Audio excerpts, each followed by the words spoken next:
plein hiver, tout semble figé. Les arbres sont nus, la terre paraît immobile, la nature est silencieuse, et pourtant, à l'intérieur, quelque chose a déjà commencé. La sève remonte dans l'arbre dès Toubishvat. On ne la voit pas, mais c'est elle qui prépare le printemps. La Torah nous invite ici à poser un regard essentiel, apprendre à distinguer l'intérieur de l'extérieur et à ne pas juger un processus à ce qu'il donne à voir immédiatement.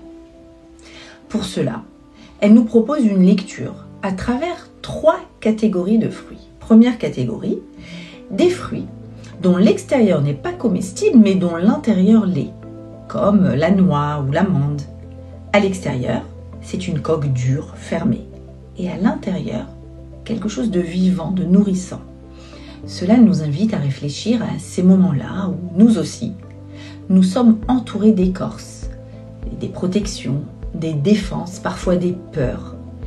Et à la vue de ces fruits, nous prions pour savoir retirer nos propres écorces, pour accéder à ce qu'il y a de bon et de vrai en nous, même si ce n'est pas visible de l'extérieur. La deuxième catégorie, c'est des fruits dont l'extérieur est comestible mais dont l'intérieur est dur. C'est non consommable, par exemple la pêche, l'abricot ou l'olive. Tout semble parfait, doux, ouvert, mais au centre, il y a un noyau dur. Et cela nous renvoie à ces situations où tout paraît aller bien, où l'image est lisse, mais où subsiste en nous quelque chose de figé, de bloqué, parfois de blessé ou plein de colère.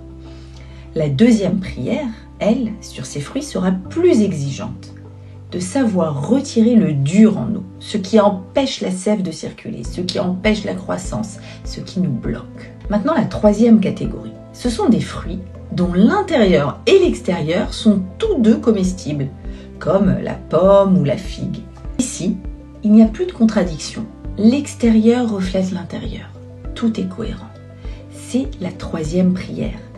Prier pour une harmonie entre ce que nous sommes à l'intérieur et ce que nous donnons à voir à l'extérieur. Toubishvat nous rappelle une chose fondamentale.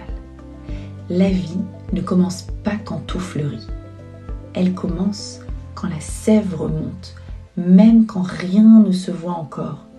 Et peut-être que la Emouna, c'est justement d'apprendre à faire confiance au processus invisible dans la nature, mais aussi à l'intérieur de nous-mêmes. Belle fête de Toubishvat.